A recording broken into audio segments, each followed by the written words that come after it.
देखिए वो भारत माता बन के आई है। वाह वाह वाह। देखिए हर नौजवान को प्रेरणा दे रही है बच्ची। शाबाश शाबाश बेटे। नमस्ते नमस्ते। आप नीचे आ जाइए दोस्तों, प्लीज प्लीज नीचे आ जाइए। ఎక్కిన వాళ్ళందరికీ దయచేసి ఆ పిల్లర్స్ మీద ఎక్కిన వాళ్ళు తాళ్ళ మీద ఉన్న వాళ్ళకి కింద కూర్చోండి, పక్కన వాళ్ళు దింపండి వాళ్ళను। देखिए आपका प्यार मेरे सर आंखों पर, लेकिन आप प्लीज नीचे आ जाइए। देखिए किसी को चोट लग जाएगी भाई। अब भीड़ इतनी ज्यादा है, आप मुझे नहीं देख पाते हैं, मैं इसके लिए तो क्षमा मांगूंगा, लेकिन मेरे दिल की बात आप तक पहुंचाऊंगा।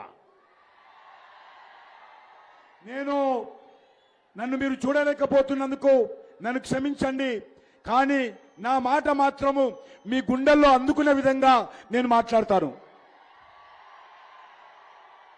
मैं कब से देख रहा हूं ये बच्ची तिरंगा झंडा लेकर के ऐसे देखिए वो भारत माता बन के आई है। वाह वाह वाह।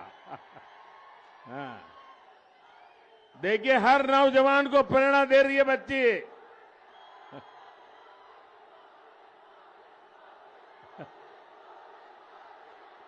शाबाश शाबाश बेटे। नमस्ते नमस्ते।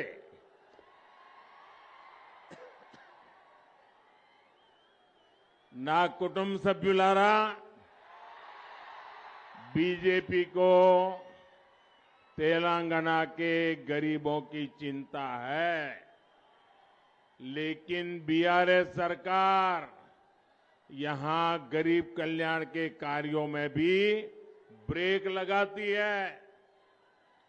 मोदी, आप मोदी को जानिए, ये मोदी अपना घर बनाने के लिए नहीं, बल्कि आपका घर, गरीबों का घर बनाने के लिए घर छोड़ के निकला है।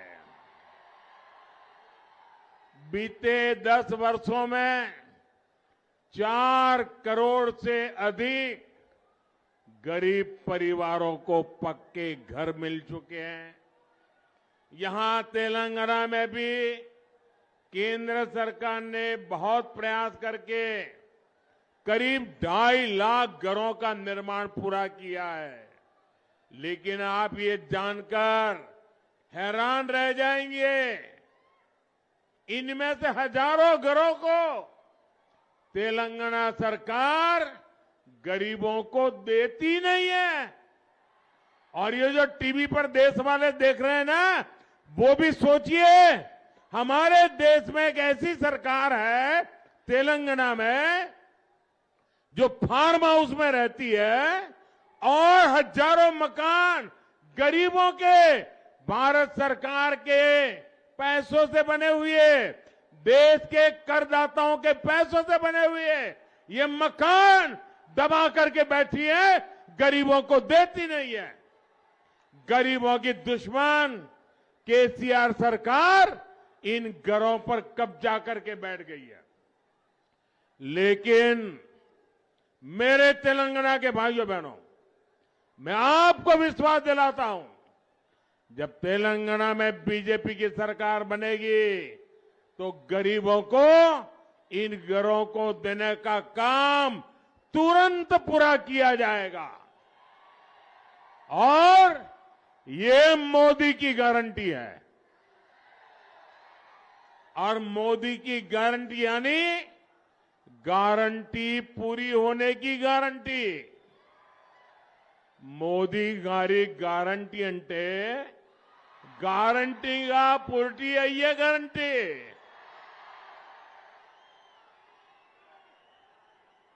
మిత్రులారా, ఈరోజు భారతీయ జనతా పార్టీ తెలంగాణ ప్రజల గురించి ఆలోచన చేస్తూ ఉంది, కానీ ఇక్కడ తెలంగాణ ప్రభుత్వము పేద ప్రజల సంక్షేమానికి వస్తున్నటువంటి కార్యక్రమాలను అడ్డుకుంటా ఉంది। మోదీ అనేటువంటి వ్యక్తి ఎవరైతే ప్రధానమంత్రి గారు అంటున్నారో, మోదీ అనేటువంటి వ్యక్తి నేను ఈరోజు ప్రధానమంత్రిగా అయ్యింది నా ఇల్లు కట్టుకోవడానికి రాలేదు, నేను పేదలకు ఇల్లు కట్టియడం కోసం ప్రధానమంత్రి అయ్యాను. గత 5 ఏళ్లుగా దేశవ్యాప్తంగా 4 కోట్ల ఇల్లు కట్టించాను. తెలంగాణలో కూడా కేంద్ర ప్రభుత్వం ఇల్లు కట్టడం కోసం డబ్బిస్తే ఈరోజు ఇల్లు కట్టకుండా అడ్డుకుంటా ఉన్నాడు. సోదరులారా, ఒకటి మనవి చేస్తా ఉన్నాను, ఇక్కడ ఉండేటువంటి ప్రభుత్వము పేదల వ్యతిరేక ప్రభుత్వము. ఈ ప్రభుత్వము కట్టినటువంటి ఇళ్లను కూడా పేదలకు ఇవ్వలేదు. కేంద్ర ప్రభుత్వం ఇచ్చినటువంటి ఇల్లు కూడా కట్టి కూడా కేంద్ర ప్రభుత్వం ఇవ్వలేదు. అందుకే చెప్తున్నాడు, మోడీ గ్యారంటీ తప్పకుండా ఈ ఇళ్లన్నీ కూడా భారతీయ జనతా పార్టీ ప్రభుత్వం వచ్చిన తర్వాత అక్రమంగా తీసుకున్న వాళ్ళ నుంచి తీసుకొని పేదలకు ఇస్తాము. భారతీయ జనతా పార్టీ ప్రభుత్వం అంటే పేదలకు గ్యారంటీ. గ్యారంటీ అంటే మోడీ గ్యారంటీ అని ఈరోజు మనం చేస్తా ఉన్నాను. నా కుటుంబ సభ్యులారా, तेलंगाना भाजपा ने अपने घोषणा पत्र में, संकल्प पत्र में किसानों के कल्याण के लिए प्रशंसनीय वादा किया है। निर्मल और निजामाबाद में यहां तो हल्दी की खेती बड़े स्तर पर होती है। हल्दी किसानों की बहुत पुरानी मांग को भी केंद्र की बीजेपी सरकार ने पूरा किया है। मैंने हल्दी किसानों के लिए नेशनल टर्मरिक बोर्ड को गठन की घोषणा कर दी है। अब तेलंगाना बीजेपी ने अपने घोषणा पत्र में निजामाबाद को टर्मरिक सिटी बनाने का वादा किया है और आरमोर हल्दी के लिए जीआई टैग देने का भी वादा किया है। इससे निश्चित तौर पर निर्मल की हल्दी किसानों को भी बहुत फायदा होगा। और आपको पता होगा, कोविड के बाद पूरी दुनिया में हल्दी की मांग बढ़ी है। पूरी दुनिया को हल्दी का महत्व समझ में आया है और इसलिए आपके लिए तो ये हल्दी दुनिया में जाने का एक नया रास्ता बन गई है। మిత్రులారా, భారతీయ జనతా పార్టీ తెలంగాణ ఎన్నికల ప్రణాళికలో రైతుల గురించి అనేక కార్యక్రమాలు మేనిఫెస్టోలో ప్రకటించడం జరిగింది. అందులో నిజామాబాద్, నిర్మల్ ప్రాంతాల్లో ఉన్నటువంటి పసుపు రైతులు ఎక్కువగా ఉన్నటువంటి విషయం మీకు తెలుసు.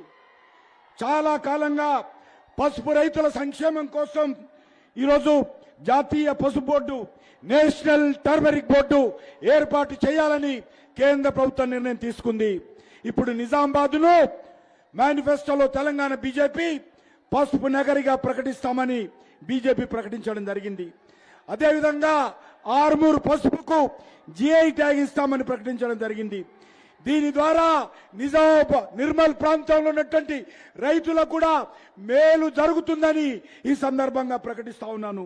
కోవిడ్ తర్వాత రైతు యొక్క ఇంపార్టెన్స్ పెరిగింది. ప్రపంచమంతా కూడా మీ పసుపు కోసం ఎదురు చూస్తా ఉంది అనే విషయాన్ని చెప్తా ఉన్నారు. నా కుటుంబ సభ్యులారా, पूरी दुनिया आजकल मेड इन इंडिया का गौरवगान कर रही है, लेकिन आप देखेंगे कि बीआरएस और कांग्रेस के नेता कभी मेक इन इंडिया की बात ही नहीं करते। यही मानसिकता है जिसके कारण निर्मल की हजारों वर्षों से चली आ रही टॉयज परंपरा, टॉयज इंडस्ट्री बेहाल हो गई।